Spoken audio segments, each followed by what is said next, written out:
Do do do do do. Crime time. With my bestie. I'm Anna Etches, and this is Jess Vandertack, and we are Crime Time with my bestie.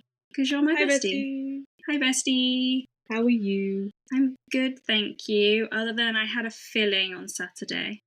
And I don't Oh, like fillings. I don't like the dentist. no. Having someone in your mouth with metal instruments is not on everybody's bingo card. No. I And do the not thing enjoy. is, my dentist is the loveliest lady ever. Genuinely so nice. But I've said to her before, I hate everything that you do. I like you, but I hate your profession. I was going to say, there's the professions that you typically would say that are disliked. Dentist is probably up there, like top 3 easy. Yes. Parking warden. Yeah. Yeah, giving you a Everyone parking hates ticket them. or something like that. And probably a politician. Yeah. They're not great. They're not great. We like the nice ones, but most of them aren't great. How's your week been? You've got a new phone. I do. We were just discussing pre-recording that I have invested in a new phone. Mine has been giving up slowly for the last couple of months. It's 5 years old, which I feel like in my brain shouldn't be dying, but it is because, It's phones. Phones it's always die. phones. They want you to buy new ones all the time. Especially iPhones. I did also, to be fair, knowing that it has been giving up, I did take it on my muddy run and I had it in my pocket. Yeah, that was your own fault. That was my own fault. So it has been dying for a while and has been freezing quite repeatedly, but probably taking it through troughs of mud wasn't appreciated. I've seen one of the pictures where you're literally in a pool of mud and you Yeah. can see your phone in your pocket. Yep. Just like crawled out of basically a swimming pool of mud with my phone. And it's got little bits of dirt in the speakers. The speakers don't work anyways, so it really doesn't matter because that's how broken it is that all the speakers have stopped working. But it was its last hurrah, and it did a good job. It got some videos of the day, which was fine. So yeah, That's good. I'm very excited. Maybe we'll have some super duper awesome new social reels and stuff on my fancy new camera. Yeah, everything is up to you now. Oh no, we've been defaulting to your phone for ages because mine's completely out of storage. You've been the holder of all of the reels and all of the content. But now it's on you. Yeah, it's fine. I don't mind it too much. I haven't upped my 20 minutes a day of social media though, so You were going to have to. it's fine. You need to up it, but you need to dedicate like 20 minutes to podcast and then the other 20 minutes you can scroll. Which also reminds me that like 20 to 8? I still haven't done my teaser for today for my episode. So we've just released episode 2 and we're on the last couple of teasers for my episode and then we'll start your teasers towards the end of this week. If I finished editing my episode. Yeah, that's true. But we're back to, hey, it's crime time, my bestie, let's bitch about making podcasts. No, we like it. It's just once you've got into a habit of leaving it, then it's hard to get out of that habit. So I think because I was like, you can just edit all of them if you want. I won't be sad. If you want to be that to you. I know, but I'm saying that like be in a state of editing. If that's what you want, if having a break is too hard, then I will sacrifice your face. You look so pissed off right now. You know I'm joking, but like, yeah. I will pile everything else onto you. Do all the socials, even though I haven't done a very good job today. It will have to be a late teaser, and everyone will have to be happy with it because I want to post something for today. I think it's going to be my last teaser. I've decided. Yeah. So yeah, there's one more, and it ties into the teaser I did before this. So if anybody was not happy with the teasers that came with the episode 2 Joanna Dennehy, I don't care. Because I really also like by them. this point they probably have forgotten because we're in that weird moment where we're posting in the past but recording in the future. Yeah, true. The other thing that I'm proud of myself for this week, other than making the executive decision of buying a new phone, was I started editing my next episode. So I haven't put it off. I'm really proud of you. I'm and so you were proud of thinking me. about your like future episodes. Yeah, I started, so it's not a surprise this week. I have teasers and I have planned and everything, and I started thinking about my next episode last week, and there's a whole story about it that I'll say for the end of the episode of what came from me trying to pick an episode for my next one. But yeah, I'm so on it. It's probably going to last all of about a week, and then I will crash again and all my motivation will be gone. Probably. That's what happened. Like, I was so on it for the first episode, and then this third episode, I'm like, meh. And I spent most of Sunday editing just because I didn't want to do it before that. Yeah, I think you just go through peaks and troughs of, as well as like you've got different schedules of stuff that's happening. So for a shout out for this weekend of what we have planned, it's not our official, we're planning in bestie days because we don't want our entire lives to be consumed by the podcast. But this weekend we are going away to Eastbourne Extreme, which is going to be fun. And it takes up a whole weekend. So and like explain what Eastbourne Extreme is for everyone that doesn't know. So Eastbourne Extreme is a roller derby event that takes place in the summer every year in Eastbourne. It is hosted by Eastbourne Roller Derby, and it's an outdoor event where a bunch of, well, everybody that ever wants to sign up, basically anybody that wants to come can play roller derby. And I think there's 5 different games on each day throughout the day. Loads of people come and watch, and it's great fun in the sun. And it's just, yeah, it's a really good all-round event and really wholesome. And it's one of our origin stories. Yeah, it's our origin story of where we realised that we could be on a microphone talking. So last year's Eastbourne Extreme, when we announced, was the catalyst of us starting this podcast. But we are not announcing this year. No.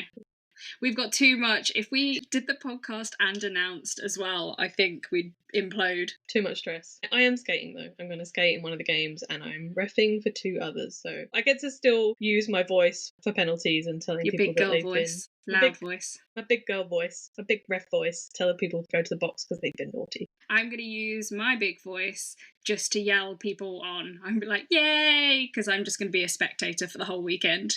Spectate, eat ice cream, and have a great time. Yes. Oh, it's going to be such a good weekend for me. Yeah, I bought some shark-themed shorts that I'm going to wear that can let me dunk in the sea without having to strip off into a like bathing suit style clothing. I don't only paddle in the sea, so I'm good. Can we wear our bucket hats again? Yeah, we can wear the bucket hats. I was loving the bucket hat last time. I made fun of Jess relentlessly leading up to it when she said she bought bucket hats, and then within 2 minutes of wearing the bucket hat, I was like, I think I like this. I think this is my vibe. I would have said the bucket hat did a good job of protecting us from the sun, but I think we curled up the front of it so it didn't cover. I know my nose got burnt. It always gets burnt. My top lip got burnt, but other than that, I think I was all right. But it looked like a little tiny mustache. Little tiny burnt mustache. It's going to be fun. But yeah, there's going to be days and weekends where we're going to be busy. And the podcast can't take up all of our lives. So don't worry that you'll... No, it won't. It can't. It can't. We will burn out and we won't enjoy it. And we won't be able to bring our lovely listeners our beautiful voices and talking about horrific murders. Yeah, this one's a doozy. Before I get into this one though, I have to make an apology, I guess. So in the first episode, I said I wasn't good at aerial hoop, and all of my aerial hoop classes told me off, including my instructor. Specifically, Zoe, my instructor, and Jenna, who I'm normally on a hoop with, they both told me off a lot. So this is my formal apology to them that I am okay at aerial hoop.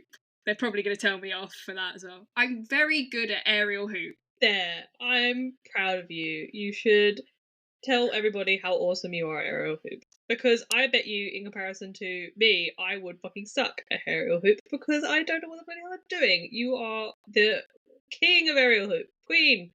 Master. I have spent 2 years building this up. Yeah. So that's why I think it's okay. What I meant is it just didn't come naturally to me. But I work very hard.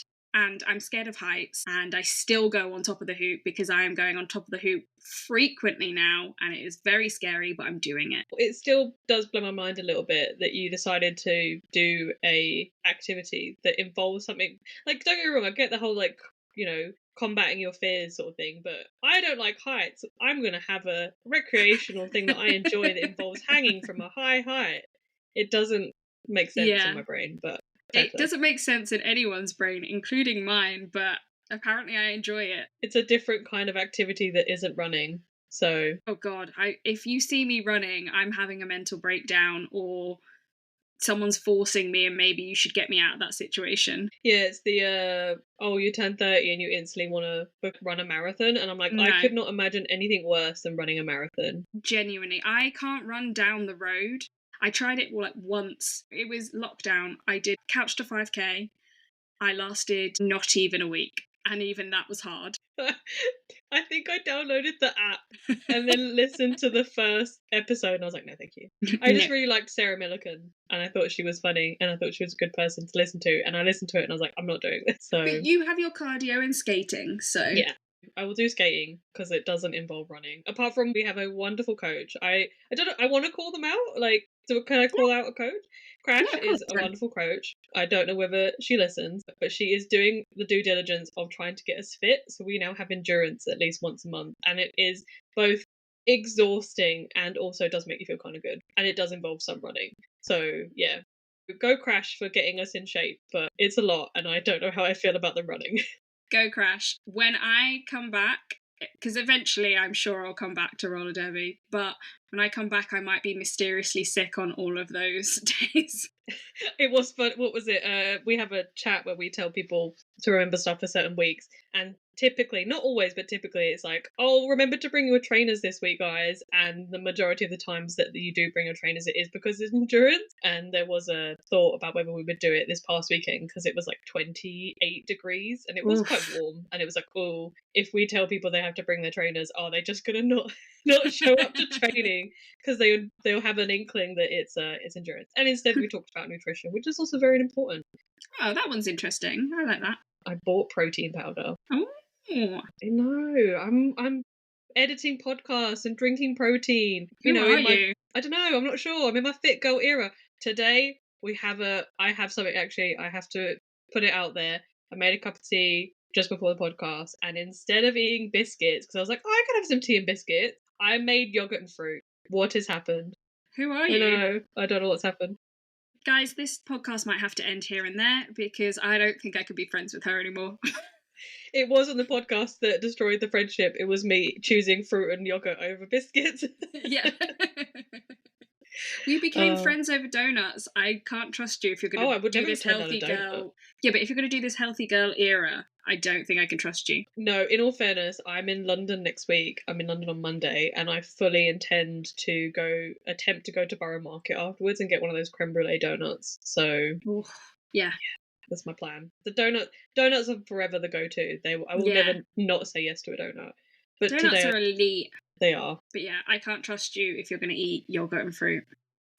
I promise I'll eat a biscuit at some point this week to even it out. I'll eat a half a packet because then I'll be like, I've been so healthy, I deserve this. Yep, I do that too. Cool. So sounds like you've had a really good week. I've had a very weird week, but I would love to hear about your case. This one's a rough one, so I'm going to put it out there where it's like, if you don't want to listen, now's the time to bow out. Jess, you don't get to bow out. I am forced to sit here and listen. I did check in on your case this week because I was trying to decide what to do for mine, and I was like, oh, how bad is your case? So I can decide what mine should be for next week. And you're like, oh, it's bad. I was like, oh, and I hadn't even done the full research on it then. I have actually toned down some of what happens in this, so I kind of skirt over a bit of it.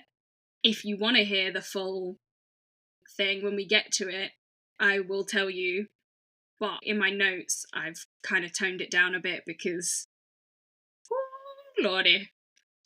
Well, thank you for bringing this to our ears. I'm saying thank you now because I won't be saying thank you later. No, you won't. I will do a light-hearted episode next. Yeah. I think we deserve a light-hearted episode. We had a fairly light-hearted one last week. Episode, semen in a toothpaste tube. Semen in a toothpaste tube. I think it was a good buffer to I'm sure whatever is about. Yeah, to whatever's about to come. Because we've done 3 triple murders in a row. And now, this is not a triple murder. It doesn't mean it's any better. No, it doesn't. It might be one of my worst. I find them interesting, though. You're not selling it to me. Too bad, you're stuck here. You said yes to doing a podcast with me. Okay, we're stalling. And I noticed we did that in the last episode as well. We do tend to stall when we don't want to talk about how horrific the case is. If you want out, now is the time. We've done the fun bit. Yes, it's been so great to have you for these last 20 minutes. Thank you for joining us in what me and Anna did this week. Now let's get into the murder. Okay, I'm doing the murder of Kelly Ann Bates. My sources this week are Wikipedia, Murderpedia, 2 crime and investigation articles, a scare chamber article, All That's Interesting article, and there was a podcast called British Murders, and there's an episode on it, which is Series 4, Episode 10. There is also a documentary on Amazon Prime called Britain's Darkest Taboos, Series 4, Episode 2, but I didn't watch it because you had to pay for it. I love the theming of this. We're so invested in the podcast. We're like, yes, we will buy tiny mics and stuff, but we will not pay for subscription services for sources. Not when I have so many other streaming services. I think I've got them all, and I have Amazon Prime, but you had to pay extra for it. That's why I don't like Amazon Prime. But anyways, we're getting off topic. Carry on. Okay, so trigger warnings for this week are extreme torture, drowning, extreme physical abuse, emotional abuse, and paedophilia. Your face. I'm sorry. I think it's not so much the trigger warnings themselves aren't great. It's the extreme that gets added to it. It's like, did you want to listen to torture? Guess what? It's extreme. Yeah, I was going to say the podcast British Murders called it graphic as fuck. And I was like, yes, that is pretty apt. I just didn't want people thinking, no, you you're can't get really light torture. No. But it's bad. So I'm doing the case of the 1996 torture and murder of Kellyanne Bates, a 17-year-old girl from close to Manchester. The coroners described the abuse she went through as some of the worst they'd seen in their professional careers. You know how we've mentioned that being the person that has to read the notes is hard, and then being the person that has to react to the notes is hard. I feel like you're really testing my ability to somehow turn a really horrific event into, like, slightly lighthearted. Yeah, I promise. This one might not be lighthearted. We might have stopped at what we were doing this week. This one might just be oh god. I don't want to disrespect anybody in this case. I will do my best to find moments where I can give something to the case without Disrespect the murderer. Disrespect the murderer. Fuck that person. Yeah, fuck him. Fuck him. But yeah, in the sense that I want to make sure everybody's having a enjoyable time listening to our podcast, even though the subject is not enjoyable. Yes, I think this one will be a harder one, and we will just have to live with it. But no cannibalism. Well, you win some, you lose some. And that might just be the the thing that I say every week. No cannibalism in this one, so Yeah, you've set the bar. If it's got cannibalism, it's like peak of bad. Well, you'll see after this one. No, don't worry about it. Keep going. Okay, so I'd like to acknowledge here that I'd prefer most of these cases that are about domestic abuse to be focused solely on the victims and not the murderer. However, some of the research that you need to lead up to the case is about the murderer and what led us to him doing this. So to counter this, I'm going to adopt what you did in the trial episode that we haven't released, but just know that we did it, where I'll say his full name once, and then after that we're going to call him the murderer, because I don't think he deserves a name. So the murderer in this case is James Patterson Smith, an unemployed man in his mid-40s living in Gorton, Greater Manchester. Between 1970 and 1980, he was married to his first wife. I can't find anything on if she was his only wife or if he was married to other women and girls, and I also couldn't get her name or her age. I'm going to assume that if the case is as bad as you say, she dipped fast and was like, remove me from any association with that fucker. Yeah, I mean, she was married to him for 10 years. But yeah, but there's got to be a way that you can be like, no, I don't want to be associated with this person. Yeah, I believe so, because, yeah. He was extremely jealous during these 10 years and sought out psychiatric help in 1980 for said jealousy, but it didn't end up helping. And in addition to his jealousy, he was also violent to his wife, and that's what ultimately led them to divorcing. Okay. You were like so on edge. Like every time I look at you, you're just like... Yes, I'm so nervous right now. You've set this bar of like, I'm just waiting for the ball to drop, shit's gonna hit the fan. I don't even remember his name because he's just murderer bad guy, and I don't like him. No, we don't like him. The murderer quickly got into another relationship with 20-year-old Tina Watson in 1980. So he basically jumped straight into another relationship. Over the next 2 years, he would use her as a punch bag, beating her constantly, even when she was pregnant with their child. No. Just no. Exactly. Sorry, I'm like laughing now out of nerves. That's what I mean. I'm so... It's like every fibre of my being is on end. Like nerve endings are like, ah! She was quoted saying, "At first it was now and again, just a little tap, but in the end it was every day. He would smack me in the face or hit me over the head with an ashtray. He would kick me in the legs or between the legs. He even attempted to drown her while she was in the bath." And that is foreshadowing to what happens to Kelly later on. Is it the information from Tina? Is that through when he gets arrested for what he does to Kelly, or is it like is it related in any way? Like the information, how has she come forward with this information? It didn't say when she came forward with this information, but it does say in the trial various women came forward with stories of his abuse. So she, in theory, is a witness of potentially. Yeah. Okay. Cool. I don't know if it's specific or if she's come out later on in interviews or whatever, but he's at least done this to multiple women. Okay. So she can. Yeah. Again, swiftly after this relationship ended, he began seeing 15-year-old Wendy Mottershead. Not that we're likely to have listeners across the pond. Maybe we do. I don't know. This is not the age of consent. The age of consent in the UK is 16, which means he is now dating somebody underage, which is in itself bad. How old is he at this point? He is in his mid-40s. I did a shiver. It's not a visual medium, and I did a shiver of like, bleh. Like that's Well, he might not be when he's dating Wendy. He might be in his mid-30s at this point. But it's not. It doesn't make it much better. He's not 15, though, is he? He's not. Well, even 16 is because he's age of consent, and she's not. So he's not 15, and she is not at the age of consent. So. No. And my notes here are just saying, so the girls he's getting into relationships with are getting younger and younger. Because I don't know how old his wife was, but Tina was 20, and Wendy's 15. So as he gets older, they're getting younger. Fantastic. He abused her as well. I couldn't find many specifics about the abuse she endured, except for the fact, during one attack, he held her head underwater in the kitchen sink with the hopes of drowning her. So he's got a pattern now. The girls are young, he'll abuse them, he'll beat them, and then he'll try and drown them. It came up in our episode last week. I think it was last week. No, it was actually, I'm thinking of, because we've just done the Joanna Dennehy case in my editing. So I said the word MO, and it came up in the case I'm researching in the minute, and I found out what it means. And I know it's completely off topic, but I was like, oh, I've never known what the actual standing of MO was. So I don't think I do either. Yeah. So it's the modus operandi, or shortened to MO, which is, I probably said it completely wrong because it's the Latin pronunciation, which is modus operandi, and it means the individual's habits of working. Yeah.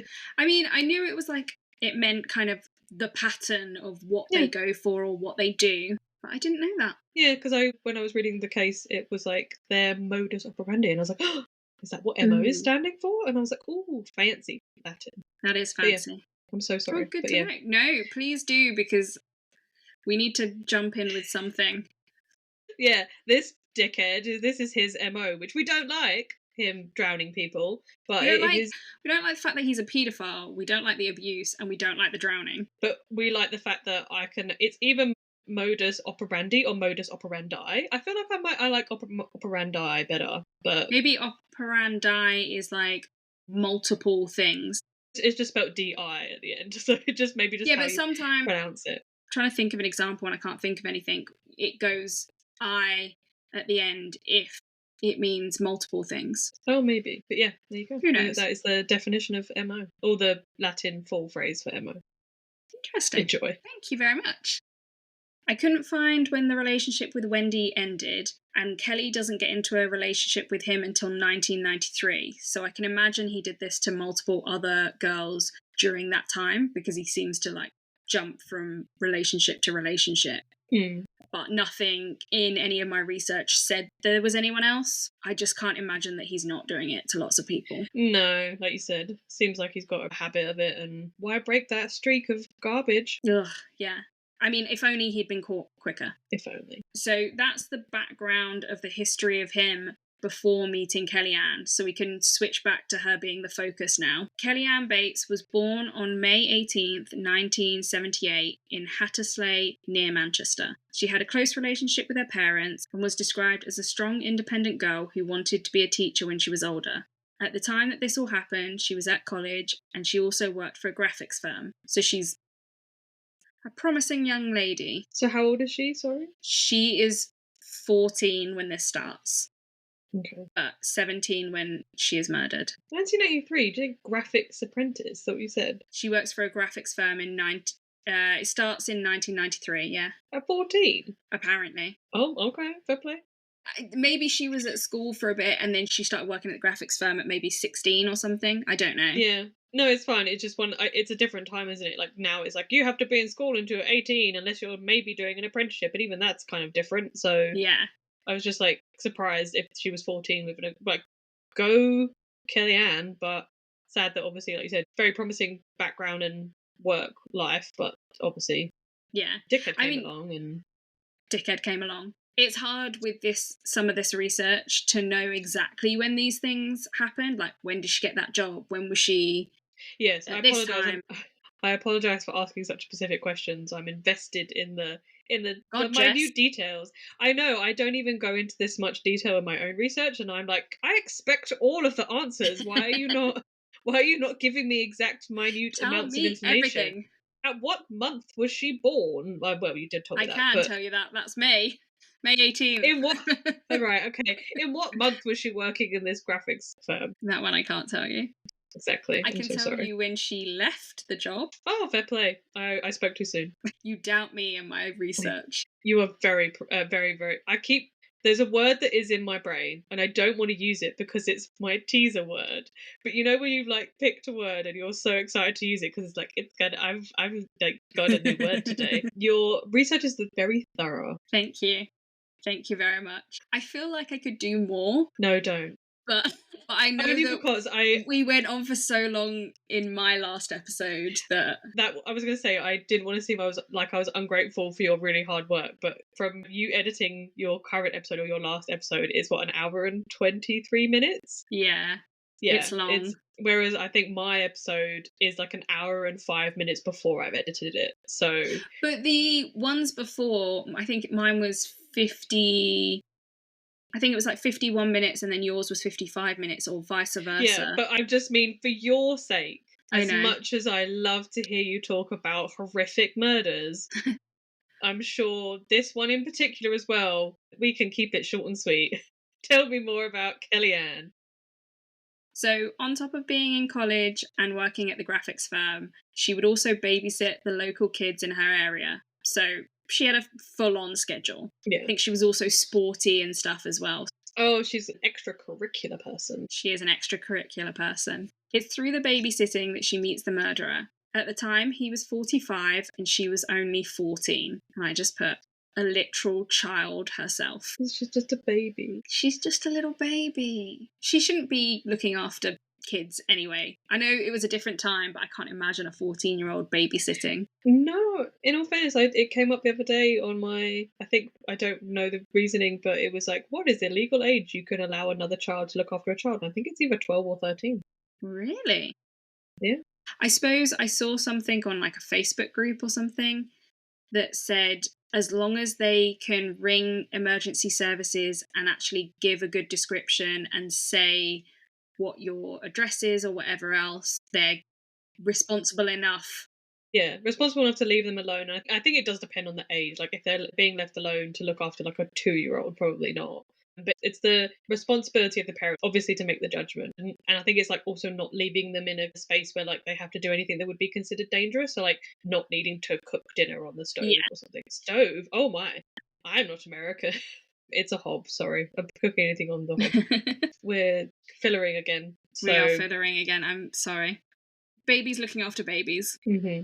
Apparently one night after babysitting, she bumped into him at his friend's house. So she was looking after the friend's kids, and he walked her home to keep her safe. And Oh, that was an eye roll at that, because massive eye roll. yeah. Oh, you're such a gentleman, you piece of So you want to keep her safe? Really?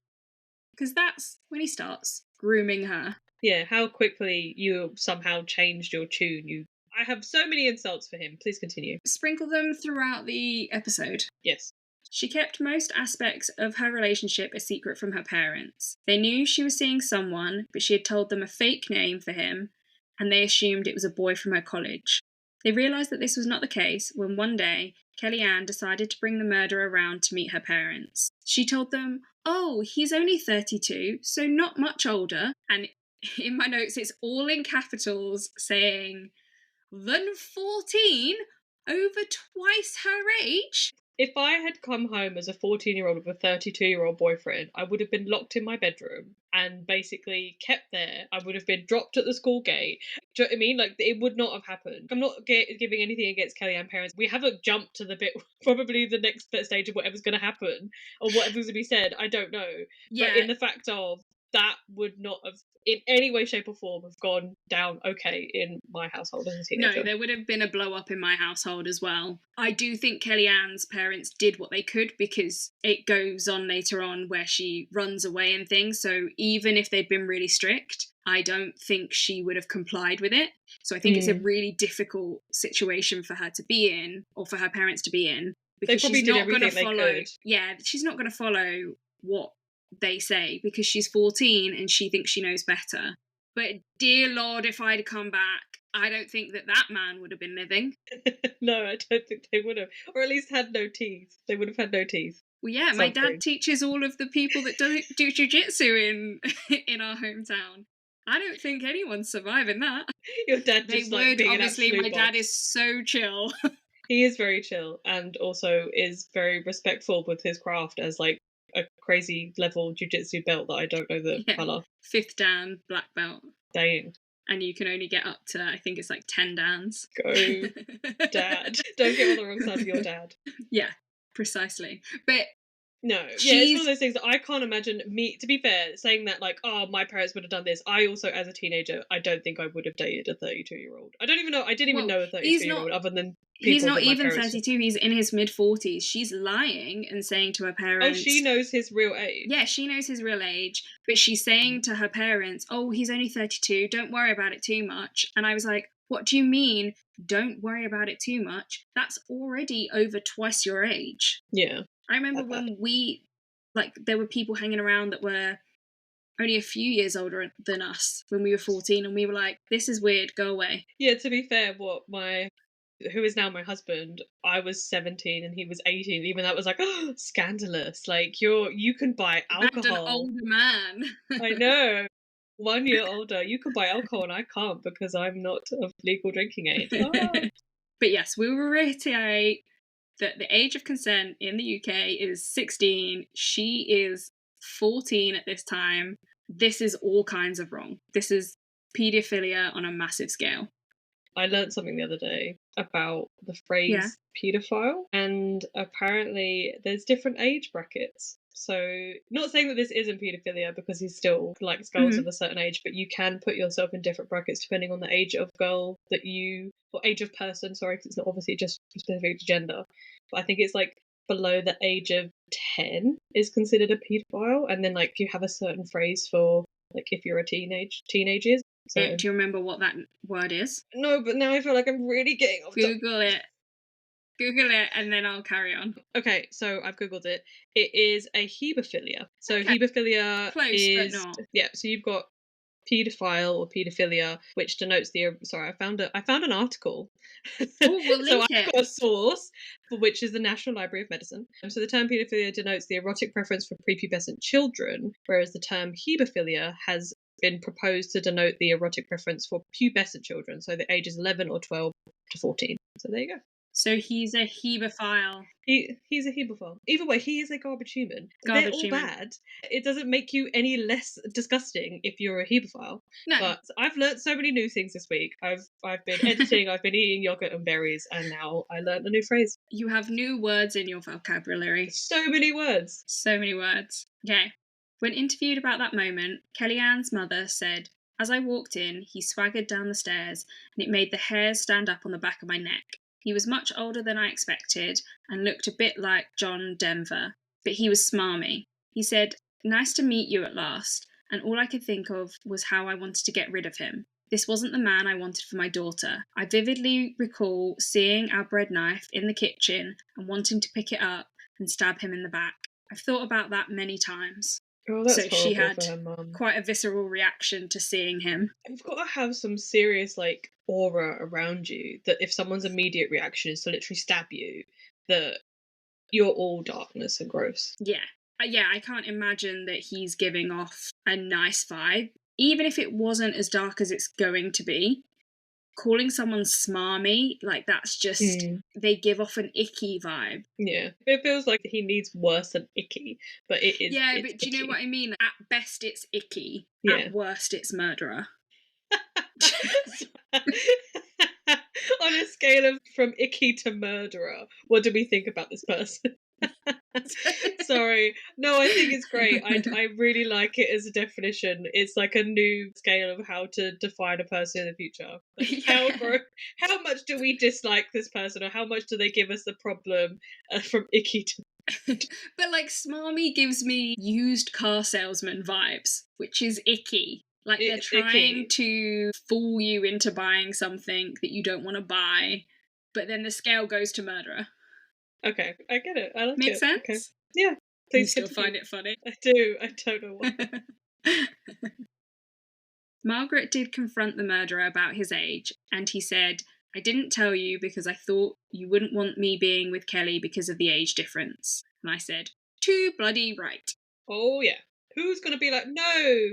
Well, I don't know. Did you ever read Take a Break? Because there was some stories in Take a Break. Oh, really? I don't think I did, not to that extent. Yeah, it would be like, oh, my daughter started dating my boyfriend, and it was like the mum was dating a 50-year-old man, and then he started dating the daughter, and it was like, oh, he's now a, great member of my family. Like, not saying that it's a bad thing. No, it is. I'm lying. It is a bad thing, but in the sense of like, there are cases out there where, as the child has got older and they didn't murder each other or be murdered by the partner, that they have become the age of consent. Yeah, and now and beyond. they are still, like, I don't think a 50-year-old should be with a 17-year-old. That doesn't make it any better. When you're an adult and significantly an adult, that's where it's a bit different. Well, your brain has finished developing and you can make good life choices. I did not make good life choices when I was 17, except my husband, who I kept, but that's a different story. But aren't you glad that worked out for you? You picked him whilst your brain was still mushy. Yeah, we were still mushy, and somehow the mushiness stayed, and here we are.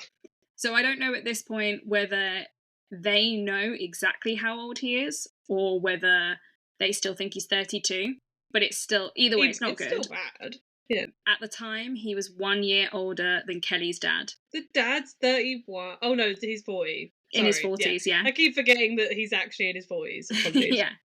Throughout their relationship, Kelly would sneak out of the house to be with the murderer, sometimes leaving for days at a time without telling her parents where she was. Whilst they completely disagreed with her being with the murderer, they had to accept it and told Kelly they would not contest it as long as she checked in regularly with them. So kind of that thing of they're doing their best. She's not going to trust them or go to them if they completely disown her for this, I think. Yeah. It's difficult. It's a difficult situation. I have thoughts, but I don't want to express those thoughts. You're not in the situation. You don't know how badly he has his claws in her. During this time, her demeanour began to change. She was no longer outgoing and bubbly as she had been in the past. She would walk with her head down, and her parents noted that she would come home covered in bruises and even a bite mark on one occasion. The murderer used the fact that Kelly had lied to her parents multiple times at this point as a way to drive them further apart and make her feel like she couldn't turn to them when issues arose in their relationship, because she'd already done so much to prove to them that this relationship was worth it. And I said, that's kind of obviously a real shame because she must have felt really trapped. And as much as, like, I feel like if you was to go to any parent and be like, oh, hey, fucked up, I know I made this big thing about this person being like such a lovely person and they're not, no parent's going to turn around and be like, oh, well, I'm sorry, you have to keep dating them because you 100%. said they were a great person. Like, but at the same time, she's 14 and She doesn't know that, yeah. no, she's going based off his opinion of what the situation is and he's manipulating her. So Yeah, that's the other thing. He's going to have told her, oh, you can't go to them, nobody's going to believe you, blah, blah, blah. He's yeah, going to make it sound like this is the worst thing and that they hate her and they this, and yeah, because that's 100%. the playbook of what they do to get you away from people. Yeah, because they need you to be solely reliant on them. In November 1995, at 17, she moved in with the murderer into his 2-bed home in Gorton. It doesn't say whether his kid lived with him at the time or if he even saw his kid. They kind of mention that I think it's Tina was pregnant with his Yeah, kid, Tina and was then the 20-year-old, but yeah, then never mentioned the kid again. So okay. I don't know if the child was around during all of this. This would actually be the last time her family saw her in person. Over the next few months, they did receive phone calls from her, but they were few and far between, and her mum noted that she sounded different.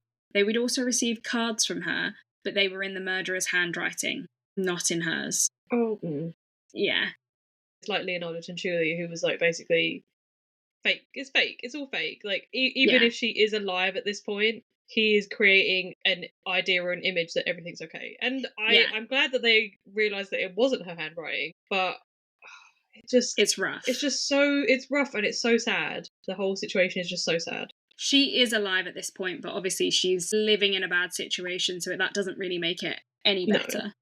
Her brother tried to see her at her home, but the murderer told him that she wasn't home. So they did try and go round, but obviously the murderer has control over the situation. Around Christmas, Kelly also quit her graphics job.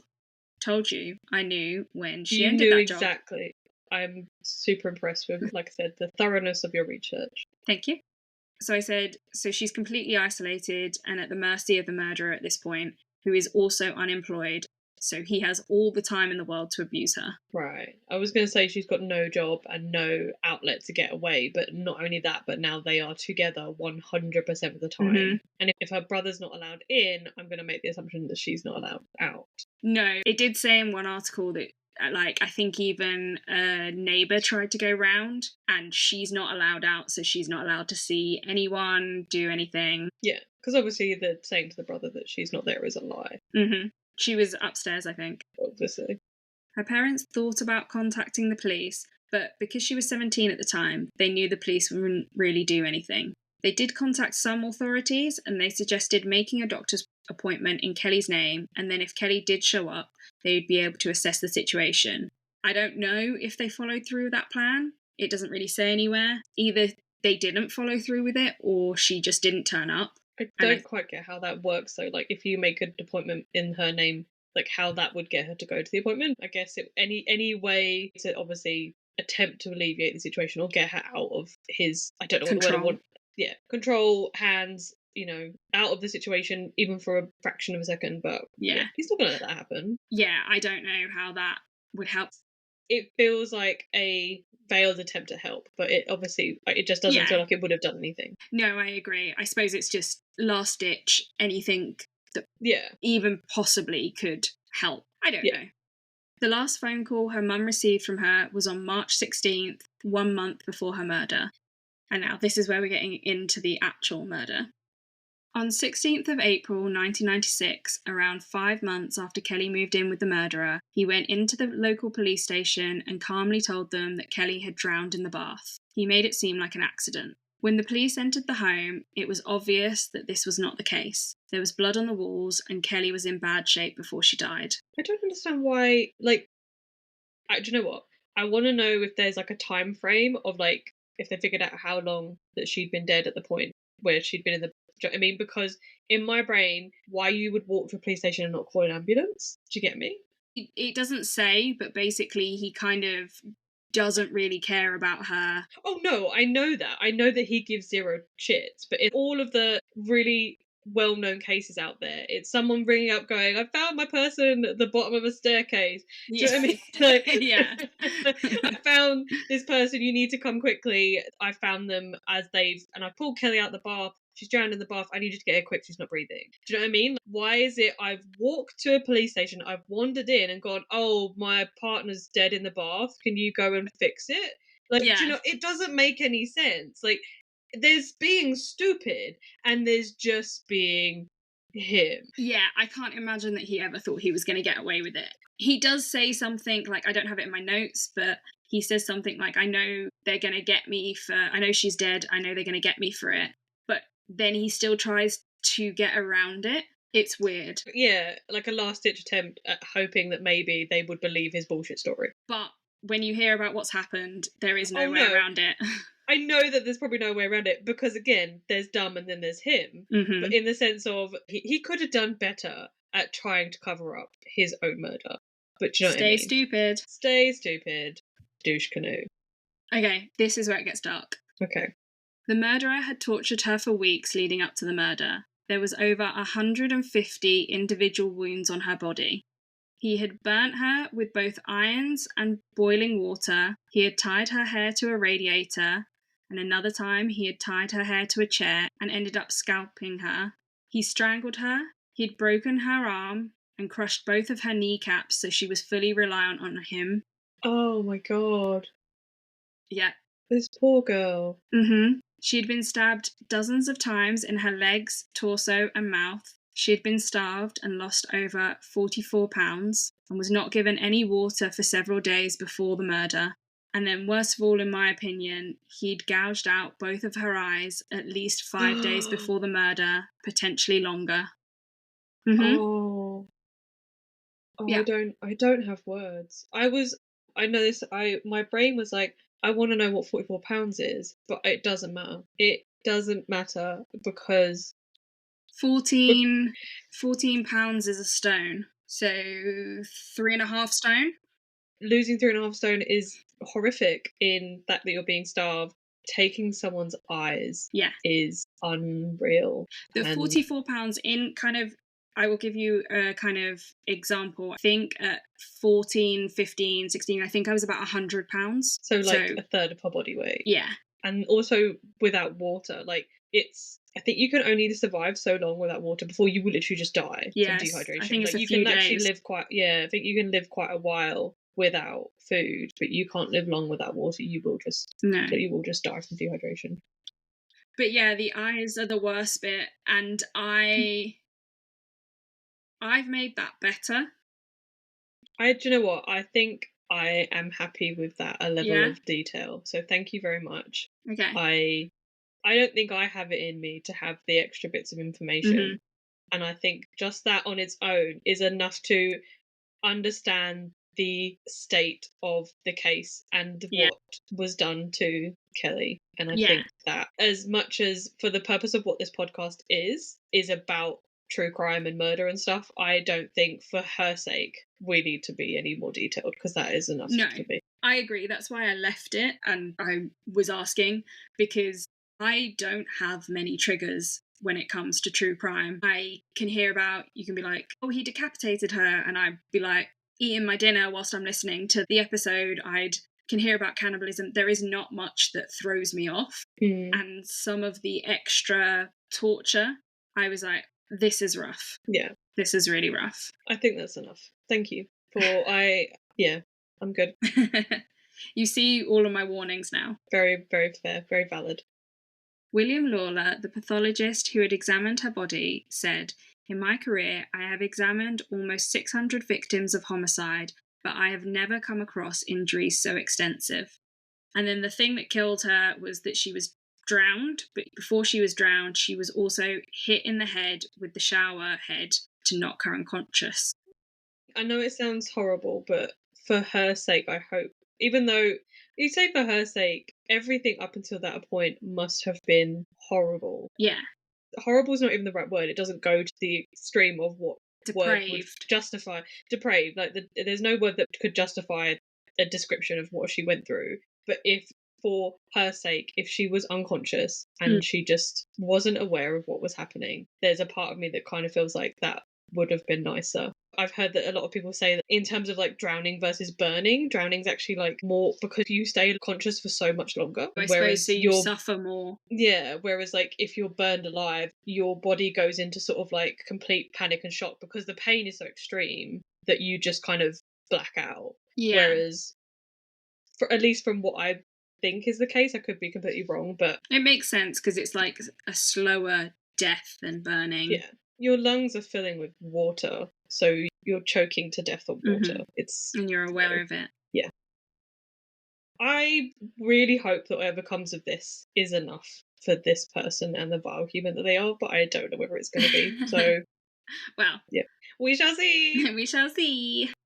When the police told her parents that she was found dead, her mum said she knew this man would be the death of her daughter. She said, I'd been waiting for the knock at the door, but nobody believed me. So, like, as soon as she met this guy, she knew this was it. She wanted to stab him the minute she met him. And like you said at the time when you mentioned the quote, she wished that she did. Yeah. Or wished that she'd done something at the time, which, yeah. Yeah.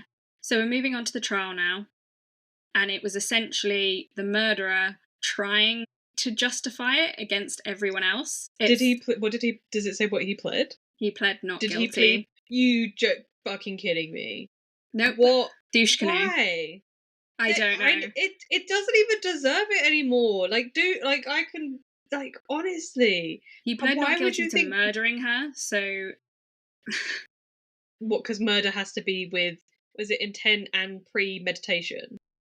So it was premeditated. That's what I mean. So he's saying that months and months of torture are not premeditated. You broke her kneecaps. So she couldn't get away and do anything. Her eyes, like, honestly, do you know what? I want to go back to the sperm in the toothpaste. Sorry. I want to go, take me back. Take me back. Please continue. The eyes could have been even as early as 3 weeks before the murder. I can't believe she survived that long. No, I can't believe that either. Like, the resilience of her spirit to keep her alive for that long. Yeah. Insane. It's wild. I'm gonna do some like background Googling because I need some better insults for this dickhead. He pled not guilty to murdering her. Throughout the trial, he tried to blame Kellyanne for everything and convinced... Wait, what? Yeah. Fuck off. Yep. He is insane, honestly. Like, I don't know what he was thinking. It's ridiculous. I found a good one, but... Okay. He is the reason that God created the middle finger. I don't think that's even harsh enough. No, I'm still Googling, but that's good. It's good. So yeah, throughout the trial, he tried to blame Kellyanne for everything and convince people that he had no part in this. He said that she was in the bath and he assumed she was playing dead because apparently she'd done so in the past. Oh yeah, that's what everybody likes to do. Just pretend to be dead in the bath. I like to pretend to be a mermaid. That's different. And do a bubble beard. Bubble beards are good. But if she had played dead in the past, I feel like that... Probably because she wants to get away from him. That's what I was going to say. I feel like that shows how much she wants to be out of this situation. So honestly, that doesn't help his case at all. That maybe he would like leave the house. Like, he's like, oh, she's dead already. Oh, that sounds so horrible. But like, oh, she's dead. I'll just go out and don't worry about it. And then she can maybe escape. Exactly. Like, so I don't know how that's convincing anyone that he didn't do this. He also tried to say that her wounds were self-inflicted. Nobody's breaking their own kneecaps. Buying that. Nobody's breaking their own kneecaps. Nobody's gouging out their own eyes. No. Unless they're in a serious state of mental unrest. He tried to convince the jury she had made him torture her because she mocked his dead mother and emotionally abused him. He even tried to claim that he had blinded her because she dared him to do it. This isn't like one of those, oh, if your friend says jump off a bridge, like, I dare you to do it sort of situations. Nobody's going to believe that, surely. No. There's got to be a level of insanity in him that makes him think that is a completely justifiable reason, and everyone's just going to be like, oh, I completely get where you're coming from. I get it. I completely get it. I do that all the time. Yeah, I just, take people's fingernails for fun. It's wild. My notes say, How he thought any of that was going to be accepted, I don't know. Mm-mm. Peter Openshaw, the prosecutor in the trial, said, "It was as if he deliberately disfigured her, causing her the utmost pain, distress, and degradation. The injuries were not the result of one sudden eruption of violence. They must have been caused over a long period of time and were so extensive and so terrible that the defendant must have deliberately and systematically tortured the girl." Another prosecutor said the physical pain would have been intense, causing anguish and torment to the point of mental breakdown and collapse. During the trial, multiple women came forward to tell their story of how he abused them and was extremely violent. So I said, I don't know if any of those women were the women from the start of the story or if they were others. I couldn't find it in any articles. It just said that multiple women came forward. But they did have a psychiatrist at the trial. She told the jury that he lived in a distorted reality and suffered from severe paranoid disorder. So I don't know if that is part of why he was saying, oh, she made me do it. What, as if he somehow hit a paranoid episode and his brain was making him think that she was asking those things of him, and that's why he did it? The distorted reality. Right, I see. Okay. I don't know. I don't know enough about severe paranoid disorder or distorted realities. That's the only thing I can think of if he's trying to convince the jury that they should be on his side. I think you've got to be... I'm not saying that you can't commit these kind of heinous acts without some form of a mental illness sort of thing. There's more than enough cases in history where people are seen to be in perfect mental health and still commit horrible crimes. But he did this throughout. Do you know what I mean? Tina came forward and said about what, like, him being abusive to her. You're saying now that in the trial, multiple women have come forward and said that he's abused them. There's only a level of distorted reality I can believe if he is getting into multiple relationships with different people. What he did to Kellyanne was beyond anything that he'd done in the past. So I can understand if he had reached this point of, like, a mental illness to go to that extreme. But everything before that, and... Oh yeah, that's just how he is as a person. It's just how he is as a person. So I feel like it is... I'm not negating anything. I don't even necessarily fully believe that he had a distorted reality. I think he was just the devil. Fire. Yeah, a dumpster fire of a person. Because he's shown throughout his life that he's doing this. And I think it was in the British Murders podcast, they said you begin to wonder whether his previous attempts to drown his other girlfriends were a test to see how long someone needs to be held underwater before they drown. Oh, wild. Yeah, that's a fair point. Because he's done it at least two times before, and he's let them up at the time that they survive. But if Kellyanne had been put through so much, her body would have been a lot weaker. Yeah. You can't put someone through that level of torture and expect them to be in fit and fighting health. No, so this was always going to end with him murdering her. Oh, yeah, 100%. But in the sense of maybe he held her under the water for the same amount of time, thinking, well, I've done this before and it's been absolutely fine. And it didn't, because obviously she was not in a state to survive for that long for everything he'd already done. But either way, it's horrific. Either he's tried to do it and he wants her to survive so he can carry on torturing her, or he's tested this. And he knows exactly what he needs to do to kill her. Yeah, exactly. Right, yeah. It took the jury 1 hour to convict him, and he was sentenced to a minimum of 20 years. I don't think the whole life orders were about at that time, but I don't think that they were widely used at that point. Right. So he didn't get one. He didn't get a whole life order, but he's a minimum of 20 years. And this was in 1997. So he's out. No. Okay, carry on. The judge said, "This has been a terrible case, a catalogue of depravity by one human upon another. You are a highly dangerous person. You are an abuser of women, and I intend, so far as it is in my power, that you will abuse no more." Having endured all the distressing evidence and photographs, the jurors were completely traumatised after the trial, and they were offered professional counselling. Every single one of them took them up on that offer. I'm not surprised. Yeah.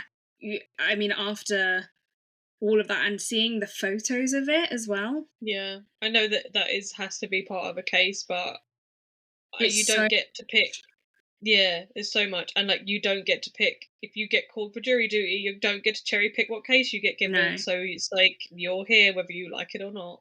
Just like 100%. me and this podcast. Wow. Wow. It's an interesting case, at least. Sure, we're gonna use that word. It's interesting but horrific. Margaret, Kelly's mum, often thinks back to the moment when she first met the murderer and her reaction. It was a bizarre thought, she said, of her desire to kill him right there. I would never normally think of anything so violent, and now I wonder whether it was some sort of sixth sense. He has not been released from prison.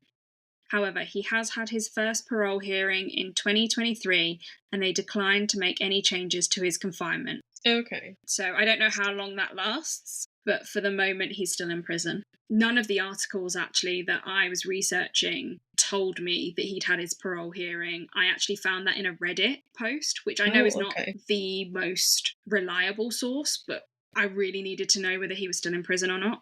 And so yeah, that's what I'll take that. Let's just hope he stays there forever. Because I was just doing the maths in my head and he was like in his 40s. I think you said like mid 40s when he met Kellyanne. Yeah. And then there was like 3. So he's probably in his 60s now, we're assuming. Maybe even later, because he met her in 1993. We're 32. And he was in his mid 40s then, so he'd be in his 70s. Let's hope he dies there then. Yeah. I am sad that he is alive. And it's always one of those things where you never want, like, you want justice to be served, like the case that you did with the crossbow killer who took their own life. But you're like, he tried to take his own life. Oh, he was paralyzed, wasn't he? Yeah. Yeah. In the sense of you don't want them to kind of get out of serving the justice. But at the same time, you're kind of like, you don't deserve to breathe the same air that I do. You can die in a hole for all I care and suffer doing it. Yeah. But he won't. He'll be in, unless he's in solitary confinement, which I doubt, but maybe. I don't know. I couldn't find anything about his we can only hope time in he's prison. Alone and fucking miserable because he doesn't even deserve that. Yeah, and it's not even like, do we know whether he actually did it or not? No, we 100% know he did it. No, you don't. There is no question about it. But you know, like some people in prison, you're like, oh, didn't they? Oh, and that's why the prison system is there, and it's why way it is. We don't want innocent people to be convicted of crimes that they didn't do. But he is absolutely not innocent. He is 100% the murderer. 1000% the murderer, and I hope he dies a slow and painful death. Yeah, so that is the murder of Kellyanne Bates. I'm sorry it's such a rough one. I mean, you very gratefully made it less rough. Yay! Oh yeah, because I took out some of the... You took out some of the graphic details. There is a horrible part of me that is like morbidly curious to what the rest is, but I feel a little bit sick. So we're just going to push that to the back of my stupid brain and pretend it was never there. Yeah, it's, like I said, if it makes me feel uncomfortable, it's bad. There's a weird sense of intrigue, and I suppose it's why we do true crime and why, we find these cases interesting in you kind of can't quite understand how someone can ever get to that stage and how someone can commit those kind of acts. Like couldn't even fathom the idea of it. No, so me either. When I hear stories like this, I can't believe that these people are human. When I like to surround myself with really nice people. So the idea that there are these people on this earth that do these horrible things, you're almost kind of detached from it. It's almost like it's not real. It does feel a detachment. It does feel like a detachment. So I'm still grateful for you and for bringing some, as you said, interesting information into. But it's like you just said, it's interesting in not a detached way, but like, how could this possibly have happened? How could he have got this far? How could nobody have known about this before it happened? How could he think that people would believe that he didn't do it, or did it because Kellyanne told him to? Exactly. So, and if anyone tuned out I hope you don't tune out forever. I hope you come back next episode. To be fair, I think for you are correct. It was not a nice case. The details are very horrible. What you did was disgusting in so many levels of Jesus Christ. Mm. But I think you gave a accurate telling of the story and enough information for us to understand what was going on, but not enough to hopefully for people like you probably over triggered, if that makes sense. For me at least. Like it was not nice to hear the details. But I I think overwarned you. yeah, I think you were actually quite tame in what I was expecting to happen. Okay. Even though of like as a whole, like the case in itself, like you said, is horrific, but in the sense of probably what you were happy and what was probably a nice level to share. Okay. That's going to be one of my teasers. I'll have that. That's my disclaimer. Yeah. It's terrible, but it's not the worst it could have been. No, you did a good job. Thank you. Right. So, yeah. Do you want to tell us the teasers of your episode now that I've completely brought the night down? Yeah. So I did say at the beginning of the episode that I would give a little insight into what happened with how this came about. So I did start researching a case or started looking into what could possibly be a case because Anna, I am aware of now has a list of cases. Was this on the list? Yeah, this was on the list. Okay. So basically, I have a long list of either cases that I found really interesting because I've read books on them, or when I've been Googling for other cases, I have found this as another thing. So I just put it on a list that I can go back to the list every time we do an episode and I can pick one from that list. It's also where I've talked to other people and they've told me different cases. Everything goes on this massive list. I think there's like 30 or 40 different cases on there that I could do at any point, and I just refer back to the list. I am not as prepared. And every week when it comes my turn to find a case talked about, I Google. And I tend to use buzzwords or keywords where I'm like, interesting murder cases or, unusual true crime and stuff like that. And so I came across this case and I was like, oh, this is really interesting. Checked in with Anna and was like, what is your case like this week? Is it really dark? Because I found a case and it's like rough. And you said we kind of sort of tread around the issue because we want the case to be a surprise, but we want to try and talk to a case that we haven't already done a research for or know a huge amount about, because we want to bring something sort of like new to it. New, and also I suppose like candid reactions to the what the fuck moments of true crime.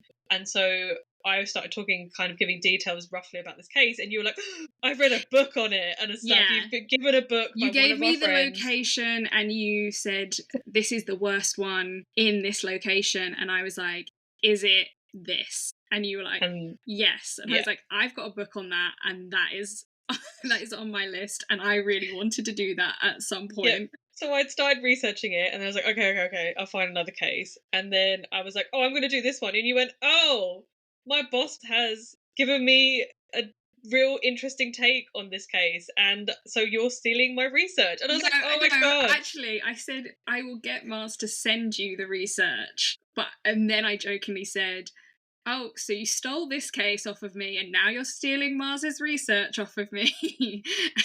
And so we agreed that they are going to be put to the side, both of those cases. Yep. We will do them at some point, but we're going to flip a coin for them. We're going to flip a coin because we both obviously have a level of intrigue about them. So I picked a new case, and it's still a good one. I wanted to do it. So I have 3 teasers for my episode, and it is South America, Prolific, and Flood. Oh, okay. I do know that my Joanna Dennehy case, a friend of mine, Shep, completely figured it out based on my teasers. So if you know of the case, it very well could be that you know what the case is. So I'm sorry if I've spoiled it. Again, I feel like I've been like sort of swimming in this like really basic bitch pool of true crime because I keep coming across these cases. I'm like, why have I never heard of this? Why is this so interesting? Same. To be honest, because I'd never heard of this one before, the one that I've just done. Yeah. It's one of the worst ones of the UK. Yeah. Like, basic bitch pool of true crime. in the fact that I do really like sometimes listening to the same case again and again, because I like to see different podcasts take on those cases. So Same. I think I'm like 7 podcasts in on Lacey Peterson. Do you know what I mean? Like What? 7 different takes. Well, 7 different takes of Lacey Peterson as a case. We're 5 episodes in, so it's not like we've done hundreds of cases. But from research, having to research my own cases, I am finding ones that I've not come across before. And that may just be the podcast that I listen to and that they haven't covered them. But yeah, so there you go. I think we've been quite good at doing new cases for each other as well. Like, I hadn't heard any of your cases other than the potential case, but none of the ones you covered. One that we have to flip a coin for, because we're like, I want to talk about this horrific murder. But it's going to happen at some point, and we are going to be aware of the cases at some point. I just think it's kind of amazing that we've got 5 episodes deep and we haven't got one that the other person knows yet. Oh, you kind of knew the crossbow killer, but not fully. No, I didn't know it fully, and I got it wrong. I thought it was the dad. Yeah. So completely wrong. But I'm interested to see what happens when we do a case that we both know, because I think the trouble with it is, as proven a little bit by this case today, where I kept interrupting with things completely unrelated to the case, like, hey, did you know what a Hebophilia is?